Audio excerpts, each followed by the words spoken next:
Hello, fellow risk takers, and welcome to my worst investment ever. Stories of loss to keep you winning. In our community, we know that to win in investing, you must take risk, but to win big, you've got to reduce it. And I bet you're exposed to investment risk right now. To reduce it, go to myworstinvestmentever.com and download the risk reduction checklist I've made specifically for you, my podcast listeners, based on the lessons I've learned from all my guests. Fellow risk takers, this is your worst podcast host, Andrew Stotts from A Stotts Academy, and I'm here with featured guest Mustafa Sherif. Mustafa, are you ready to rock? Yes, I am. Well, I'm going to introduce you to the audience, but for those that don't have the benefit of seeing the video, what I see behind you is a lot of drawings and stuff up on your wall. And I think we'll be able to understand that more when I read your bio. So, Mustafa Sherif is an urban planner with a big focus on the social sustainability aspect of city development. He's also the host of the Urbanistica podcast. It's a podcast about how we create smart and livable cities. Mustafa is passionate about planning cities with people and by people. Mustafa, take a minute and fill in further tidbits about your life. Yes, thank you so much, Andrew. I'm so happy to be here. Yes, I think you describe me in a very clear way. I'm an urban planner. I'm in love with talking to people, do project with people, be out with people. Yes, I'm originally from Iraq, Baghdad, and we moved to Sweden when I was 17. Now I'm 27, so 10 years ago. And yes, I am so happy to be here in Europe because I had the chance to visit so many different cities, to meet so many different peoples that I'm not really used to meet different kind of people. So I'm really happy to be here and very passionate about planning and designing cities for people so they feel good when they are outside of their home, not only when they feel good when they are at their home. So Mm, this is me. fantastic. And I'm going to put show in the show notes, I'll put a link to the podcast, but maybe you can just tell us a little bit about what you do on the podcast, what the listeners would expect so that they can check it out, click on it, and Yeah, go listen to it. yeah. Yeah, of course. The thing with my podcast is very niche. It's about smart and livable cities for people, and the target group actually is architects and urban planners. So if you're not an architect and you listen to the podcast, you will not really find it very fun because it's very like technical, advanced. But the thing with the podcast, I created it because I want the architects together to change the world because I cannot do it by myself. So that's why I started the podcast, inspiring the architects around the world so they can plan and design cities for all people. Mm, fantastic. And I'm just looking at it, right now and looking at some of the people that you've had on is pretty amazing. I think you're on, is that episode 191? Yeah, exactly. Wow. Wow. And I started 1 year ago when it was COVID, actually. So you had some free time. Exactly. Like what do, Exactly. what do architects do during COVID? They got to figure out something to do with their time. So yeah. Oh, I just That's like exactly. I love the design of the site and the pictures of the people and the graphics are great. So really like Thank that. you. Yeah. Thank you so much. And I'm running it in three languages, in Arabic, Swedish, and English, I'm trying seeing to that. Yeah. maximize this. That's amazing. So here we have episode 187 in Arabic, and Mm. then episode 186 in English, and episode 185 in Swedish. Pretty amazing. Thank you. Thank you, Andrew. Yeah. All right. Well, now it's time to share your worst investment ever. And since no one ever goes into their worst investment thinking it will be, tell us a bit about the circumstances leading up to it, and then tell us your story. Yes. Well, my story started from Iraq, Baghdad. So I'm from a city. We are 6 million people. So many people there. So I'm used to meet so many people, to talk with so many people, to spend time with so many people actually. And I was not so much at home. I was always out in the city with my friends, colleagues in the school, and my cousins. We do different things, play football, shopping, or just hang out in parks and talk. When we moved to Sweden because of the war and so on. So we moved to Sweden here. And in Sweden, I had the chance to meet new kind of people because back in my home country, I met the same type of people, same background, same Mm. hair color, exactly the same. But when we moved to Sweden, I met the entire world. Like before, I was meeting this kind of people just in the airport when I changed plane. But now, like actually, they are here and close to me. My neighbors from like US or my friends in the school from France and Italy and so on. So for me, this was a very great thing, very magical thing. And yes, as I mentioned, so I am in love with talking with people and doing stuff with people. So I try to be a friend with as many people as possible since moving to Sweden. And also, like in the beginning, like when you move to a new country, you feel alone. So you try hard to meet new people. So I developed these skills and talking to people, do project with them, hang out with them. So I made so many friends actually from so many different countries. And I was so happy about this. Like, okay, look now I have so many friends from different backgrounds, religions, countries. I'm so cool and I'm so happy to talk with them, exchange culture. So this is how I continue with my passion about people. But by time, as actually people became my worst investment. Yes, and the thing is that for me, like I am trying always to do things that make change for me as a person, for my family, but also for the society I'm living in. So I'm always trying to accomplish things, and I did it. And if you go to my LinkedIn, it's very long, so I document everything I do there, so you can see what I contribute with. And for me, this is very important to make a change. But at the same time, the people that I became friend with, they they're not really, how to say, the relation was only from my side. It was only me who texting them, only me who tried to make events or bring them together, only me checking how they feel. It was only from my side.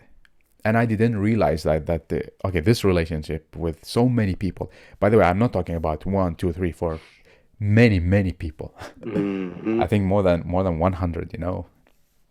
So after time, like it was, they never told me, ah, well done, Mustafa, you did this.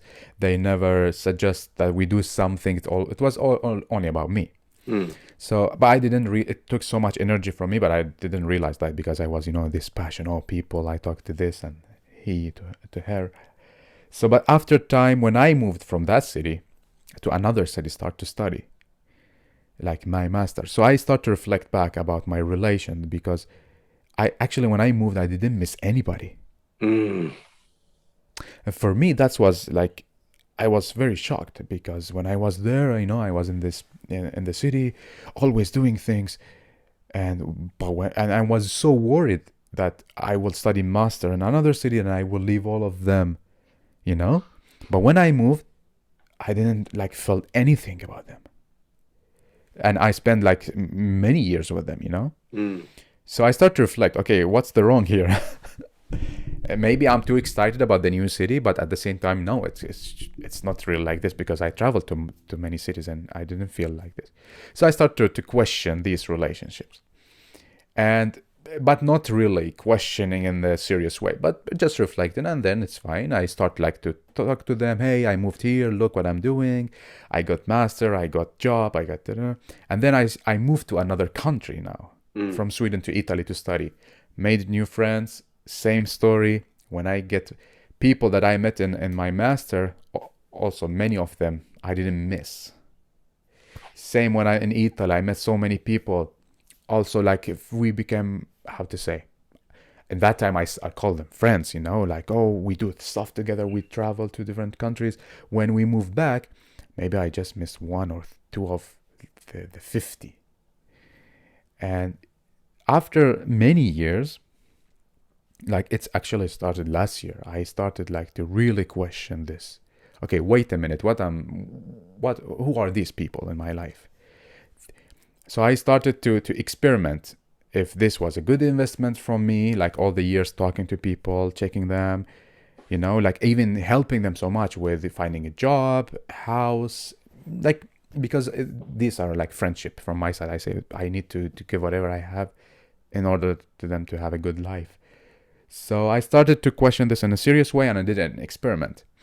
I created a new Facebook account, and I add all the people that I think didn't care about me, and I have not so much feeling for them, Mm. to a new account.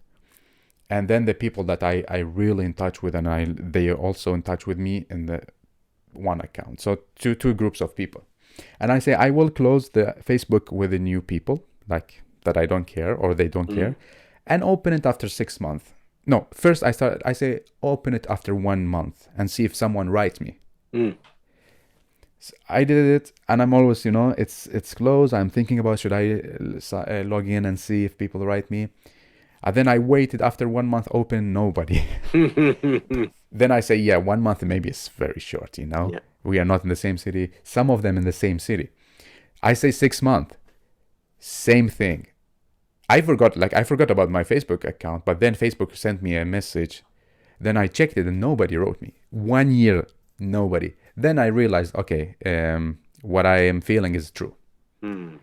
Is that it's I will not call it a toxic or something like this. I will call it like it's not as how I was imagining it. It was only me who running this kind of relationship. And for them, if I am there or not, it's like the same thing. It doesn't matter. I like nobody wrote me, not even like sending an emoji. Mm. Even like from and during my birthday when Facebook announced. So yeah, I start to question this, and I realized that these years and this amount of energy, texting, being creative, finding job to people, helping people, actually, I kind of was my worst investment. Mm. And I feel so sad because we spend a lot of time where I have so beautiful memories that I care about, but they don't really appreciate or like care as how I do. So now I feel very sad actually Mm. that but we were together in, let's say, in France, and we traveled together. What happened now? Like you don't you don't remember this, you know? So yeah, unfortunately my passion to people brought me to feel a bit sad because of Mm. some people. Mm. Mm. So, how would you describe the lessons that you learned from this experience? Well, it's a bit hard to describe, to be honest with you, but the lesson is that I don't need to go all in creating the relationship. I need to let it go, not let it go, like follow the flow. And Mm. if the person is also sharing the same feelings, then we will be friends, or like other type of relationship. But I don't need to push so much and to decide that this will be a great relationship or this will Mm. be a friendship. So I need to give chance to other person to decide, and not only me deciding he will be my friend, you know. Mm. Yep. Maybe I'll summarize some of my takeaways from that. The first question that I think is most invaluable in our life is the question of why. Why am I doing this? And I think that for me, when I was young, I didn't put in that much effort that you've described, but I really did try to. I would say I was a people pleaser, and I really didn't want other people to see me in a negative way. And I wanted people to say, "Oh, Andrew's really nice," or something like that, or "Andrew's smart," or whatever. And it wasn't like I was thinking that consciously, but I know my actions were doing that. And I always describe it. My best friend Dale, and we grew up in high school together, and now he lives one street over here in Thailand. So he runs our coffee factory that we have here, and we talk every day. But I remember when Dale and I first started hanging out, he's a little bit tougher guy than I was. I want to make a good impression, all that. And one day, some guy said something to him, at a shopping mall or wherever it was, I don't remember. And Dale said, if you have a problem with that, that's your problem. And I never talked to people that way, but Yeah. it wasn't insulting. It wasn't like fighting words, but it was like, you know, I just realized at that moment that my interactions with people were driven by my desire for everybody to like me. And you'd never say that if you just want people Mm. to like you. But where does it get you? So I think the first thing, and I think for the listeners out there, ask the question, why am I doing this? And I think by asking that question, you'll learn a ton about yourself. Now, there's one other thing that I got. I'm just reaching for something here that you made me think about. Every year at the beginning of the year, one of my very good friends and I, we always get together and make our plans. And I Wow. actually have a course called Achieve Your Goals. And I have like a planner book, which I have in my hand here. And I had this thing called building belief, and it's about how do you build the future of who you want to be. And I said to his name's also Andrew. So I was telling Andrew, I said, I've done a lot of podcast interviews. I know a lot of people from my career in Thailand and all that. But what I realize is that, I'd like to go deeper with a small number of people and, and really start to develop more. I don't want to, you're going to have a hundred people, let's say, that go through your life over a period of time. 95 of them probably, no big deal. You both Mm. enjoyed the moment that you're together and then you're gone. But those five, I don't want to just sweep them away with the other 95. And I think when we have a lot of interactions, we do that. And so we come up with words that we want. And so I'm going to just tell you what I wrote down because Tell me. it relates to this. So what I said is that the three words that I want to describe myself by in the future of who I am is focused, deep, and attractive. And what does it mean to be focused? Well, it means my highest priorities are clear and I work on them daily. What does it mean to be deep? I bring significant value to my efforts, meaning my products and services, and my relationships. And what does it mean to be attractive? I attract good things and good people. But if you look at this idea of deep, then I ask my question. The question is, what must I do if I had deeper relationships? What would I be doing? So I wrote down three things. I've doubled the time that I spend with my core friends. That's about five people, including my mom. And number two, I bring one new person per month into my inner circle. Mm. That's not like my closest friends, but a circle where they're getting closer. And I do this. I did this. I did this by starting a mastermind. I just went out on my Facebook and I said, I'm starting a mastermind. Who wants to join? And I got Mm. five or six people that came together. And now we've met every single Friday since the beginning of this year. And those people have come into my inner circle. And I did the mastermind specifically because I wanted to move away from volume and move into deeper relationships that bring more value. So it's just interesting that, you described your situation, and in some ways I can relate. And that's really what I take away is the first thing is ask yourself why. And as Mm. you go through the answer to that, you're going to learn a lot about yourself. And the second thing is I've been on a journey, wanting to go deeper. So Mm. anything you'd add to that? No, I think you said very interesting words, especially the why. Because when I reflect back, I didn't have any why. Like I didn't really thought about why I am talking like to Andrew, why I am doing this. But now after also like doing podcasting, I ask myself why I'm talking with this person. So the why is so important, and I realized this after doing my worst investment. Yeah, if we understand our why, it just Yeah, helps in so many ways. yeah. So based upon this story, and what you continue to learn, what one action would you recommend our listeners take to avoid suffering the same fate? And I'm thinking about a young man or woman who is trying hard to make friends and maybe please people, maybe try to contribute, and they're not getting a lot back. Hmm. I'm curious what one piece of advice or one action you would give them. Hmm. Well, advice is about it's not about how many, it's not about the number of people you know, it's about how deep you know the people. So focus on getting closer to a person than knowing 10 people.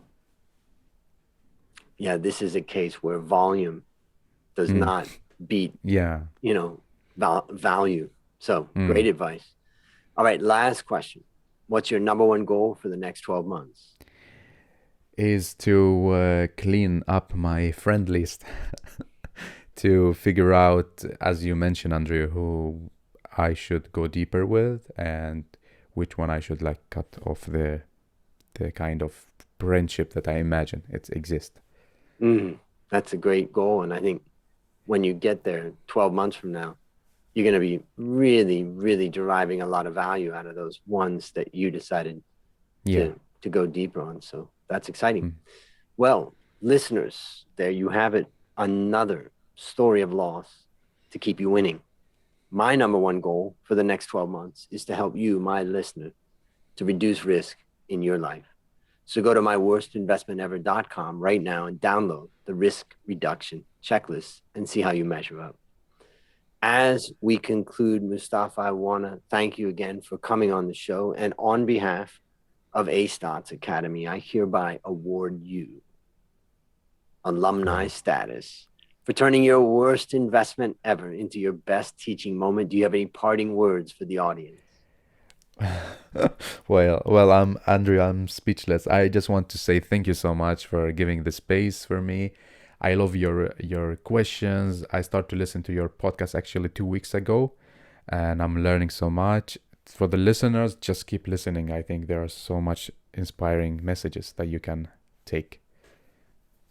Amen. Well, that's a wrap on another great story to help us create, grow, and protect our wealth. Fellow risk takers, this is your worst podcast host, Andrew Stott, saying, I'll see you on the upside.